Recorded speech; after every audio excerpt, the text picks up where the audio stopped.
अवधूत चिंतन श्री गुरुदेव दत्त श्री स्वामी समर्थ। वास्तुशास्त्रानुसार आपल्या घराची झोपण्याची योग्य दिशा कोणती आपली आणि असे घरातले कोणते पॉईंट असतात की ज्यामध्ये आपण झोपायचं नसतं, त्यामुळे आपल्या घरात कलह, भीती मनामध्ये आणि अस्वस्थता जाणवते। मनशांती लाभण्यासाठी, झोप शांत येण्यासाठी आपण कोणती दिशा योग्य आहे ते या व्हिडिओमध्ये बघणार आहोत। आपणही या जर चुका करत असाल तर नक्कीच हा व्हिडिओ आपल्या सर्वांसाठी आहे। व्हिडिओ शेवटपर्यंत नक्की बघा, कारण व्हिडिओच्या शेवटी मी आपल्याला काही उपाय नक्की सांगणार आहे की जे करून आपण आपलं जीवन सकारात्मक नक्की बनवू शकतो। तर वास्तुशास्त्र आणि आपलं घर या 6व्या भागामध्ये आपल्या सर्वांचं स्वागत। वास्तुशास्त्रानुसार जसं प्रत्येक दिशेला एक वेगळं महत्त्व आहे, वेगळं स्थान आहे, ती वेगळे देवतेची अधिष्ठात देवतेची स्थान आहे, तसंच आपल्या झोपण्यासाठी ही एक योग्य दिशा आहे आणि त्याचं स्थान कोणतं, अधिष्ठित देवता कोणती, कोणता रंग आपण आपल्या झोपण्याची जी बेडरूम असते तिला असावा, आपल्या बेडची जी दिशा आहे ती कोणती योग्य असावी, कोणत्या दिशेला आपण डोके करून झोपावे याबद्दल माहिती जाणून घेणार आहोत। तर सर्वात प्रथम ईशान्य दिशे जशी देवतांची अधिष्ठित आहे, अग्नेय कोपरा अग्निदेवतेचा अधिष्ठित आहे, तसंच आपल्या झोपण्यासाठी आपल्याला जी दिशा आहे ती आहे दक्षिण पश्चिम दिशा, म्हणजे वेस्ट आणि साऊथ वेस्टचा जो कोपरा आहे तो झोपण्यासाठी योग्य दिशा वास्तुशास्त्रानुसार मानली गेलेली आहे। त्या दिशेचा अधिष्ठित देवता ही वरुण देवता। वरुण देवता ही आर्थिक सुबत्ता, शांतता, स्थैर्य याचं प्रतीक मानली जाते।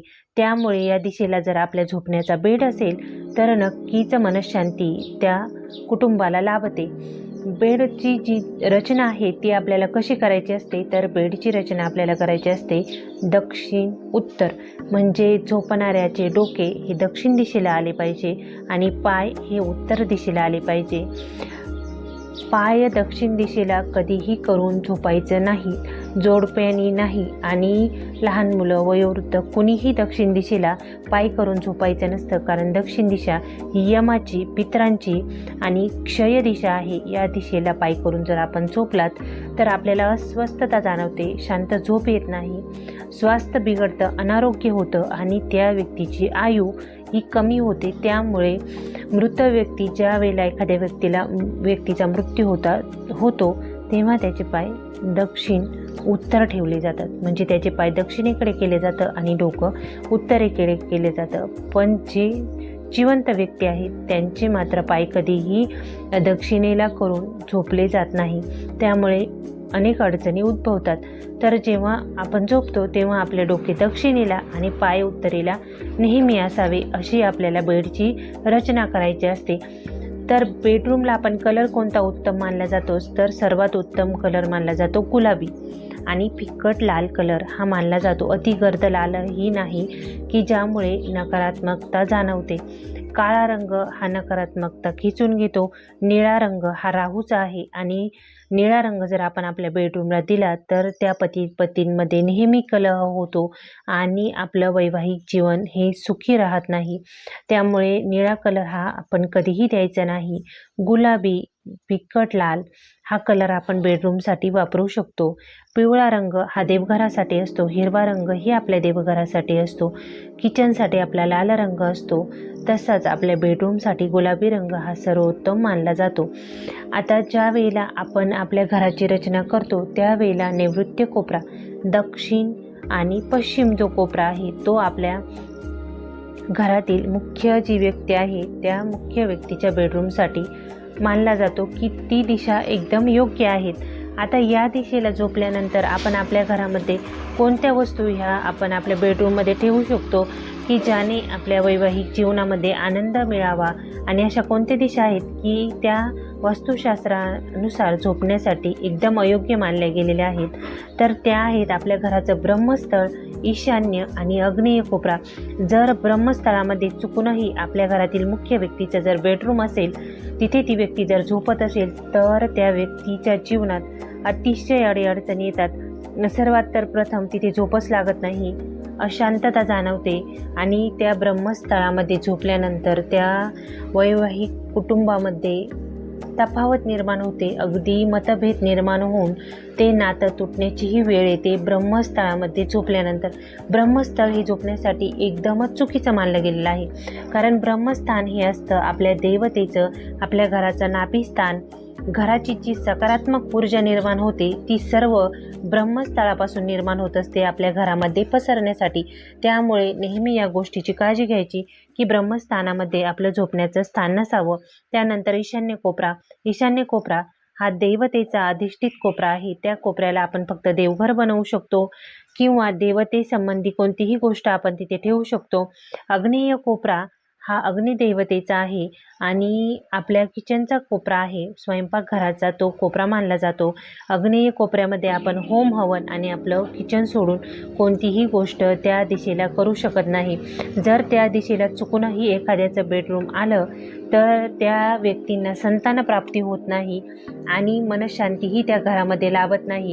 त्या कुटुंबामध्ये सतत भांडणं आणि कलह होत असतात. वैवाहिक जीवन तर अगदी मेटाकुटीला आलेल्या काही घटना घडतात आणि अगदी जीवन उद्ध्वस्त होतं जर त्या दिशेला आपण आपलं बेडरूम ठेवलं तर. आणि त्यानंतर वायव्य दिशा ही पण चुकीची मानली गेलेली आहे. कारण व्यय दिशा आहे, वायव्य दिशा ही व्यय दिशा आहे, वाहती दिशा आहे. म्हणजे मन भरकटणं, अस्वस्थता जाणवणं, डिप्रेशन येणं, हे सर्व वायव्य दिशेला जर आपण आपलं बेडरूम ठेवलं तर होतं. उत्तर दिशा, मध्य म्हणजे पश्चिम आणि उत्तर दिशेचा जो मध्य आहे तोही योग्य मानला जातो. पण त्यावेळेला त्याचा जो पॉईंट असतो तो त्याचा अंश काढून आपल्याला तिथे बेडरूम करता येतं आणि त्याचे नियमही खूप असतात. त्यामुळे आपल्याला ज्या वेळेला आपल्या घराची रचना करायची त्यावेळेला आपलं बेडरूम हे नेहमी नैऋत्य पश्चिम कोपऱ्याला असावं. आणि ते असताना त्याच्यामध्ये आपण कोणत्या गोष्टी ठेवायच्या तर आपण आपल्या बेडरूममध्ये ठेवू शकतो राधाकृष्ण यांचा फोटो ठेवू शकतो किंवा मूर्ती ठेवू शकतो. दुसऱ्या देवांना आपल्याला बेडरूममध्ये ठेवता येत नाही, पावित्र्य भंग होतं. पण राधाकृष्ण हा एकमेव देवतेचा फोटो आहे जो आपण आपल्या बेडरूममध्ये ठेवू शकतो. ज्या पत्नींमध्ये मतभेद होतो, एकोपा नाही आहे, वाद होतात, त्यांनी नक्की आपल्या बेडरूममध्ये राधाकृष्ण मूर्ती किंवा फोटो ठेवायचा आहे. तो ठेवायचा असतो आपण ज्या दिशेला डोके करून झोपतो त्या दिशेला आपल्याला तो लावायचा असतो. म्हणजे दक्षिण भिंतीला लावायचा जेणेकरून त्याचं तोंड उत्तर दिशेला होईल. त्यानंतर आपण अजून काय ठेवू शकतो, ज्या पती पत्नींमध्ये मतभेद होतात किंवा शांतता नाही आहे, ज्यांना आपलं वैवाहिक जीवन संकटात आहे असं वाटतंय, त्या पत्नीने काय करायचं आहे, आपल्या उशाखाली जो आपला पिलो असतो तक्का त्याखाली आपल्याला एक छोटी रोलीची डबी ठेवायची आहे. रोली म्हणजे कुमकुम.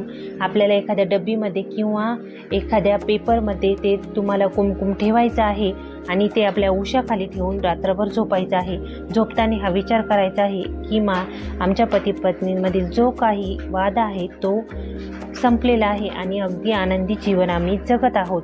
हा थॉट क्रिएट करूनच तुम्हाला झोपायचं आहे. सकाळी उठल्यानंतर तुम्हाला सगळ्यात आधी ते कुमकुम आपल्या कपाळावरती लावायचं आहे. यामुळे ज्या काही पती पत्नींमध्ये मतभेद होतो, भांडणं होतात, ती कमी होतात आणि त्यांच्या जीवनामध्ये नक्कीच आनंद यायला सुरुवात होते.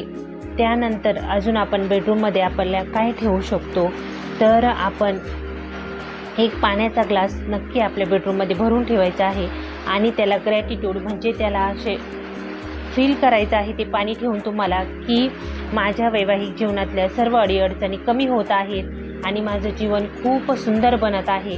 आमचा वाद नसला तरीही आपल्याला ठेवायचं आहे की आमचं वैवाहिक जीवन हे खूपच आनंदी जात आहे. असे विचार करून तुम्हाला ते पाणी आपल्या बेडरूममध्ये ठेवायचं आहे. सकाळी उठल्यानंतर पुन्हा हीच वाक्य त्या पाण्यावरती आपल्याला बोलायचे आहे आणि ते पाणी आपल्याला पिऊन घ्यायचं आहे. यामुळे काय होतं की पाणी जे आहे ते ॲब्झॉर्ब करण्याचं, खेचून घेण्याचं काम करतं. पाण्यात कोणतीही गोष्ट आपण टाकल्यानंतर जशी ती विरघळते तसंच असतं, आपले विचारही त्यामध्ये जातात आणि नक्कीच ते पिल्यानंतर आपल्याला आपल्या स्वतःमधून काही सकारात्मक गोष्टी जाणवू लागतात आणि त्याच आपल्या जीवनात घडतात. आपले विचार जसे असतात, आचार जसा असतो तसंच आपल्या जीवनात घडत असतं. त्यामुळे या गोष्टी लक्षात ठेवून आपण आपल्या घरातल्या बेडची रचना नक्की करायची आहे. तुमचा याबद्दल काही प्रश्न असल्यास तुम्ही कमेंटमध्ये विचारू शकता. काही प्रश्न तुम्हाला वाटत असेल की चुकीची दिशा आहे, मग त्यासाठी उपाय काय आहे तेही मी आपल्याला कमेंटमध्ये नक्की सांगू शकते, तेव्हा प्रश्न नक्की विचारा. व्हिडिओ आवडला असेल तर चॅनलला सबस्क्राईब नक्की करा. व्हिडिओ बघितला त्याबद्दल आपल्या सर्वांचे मनःपूर्वक धन्यवाद. स्वामींच्या कृपेने आजचा दिवस तुमचा छान आणि सुंदर जाओ हीच महाराजांचरणी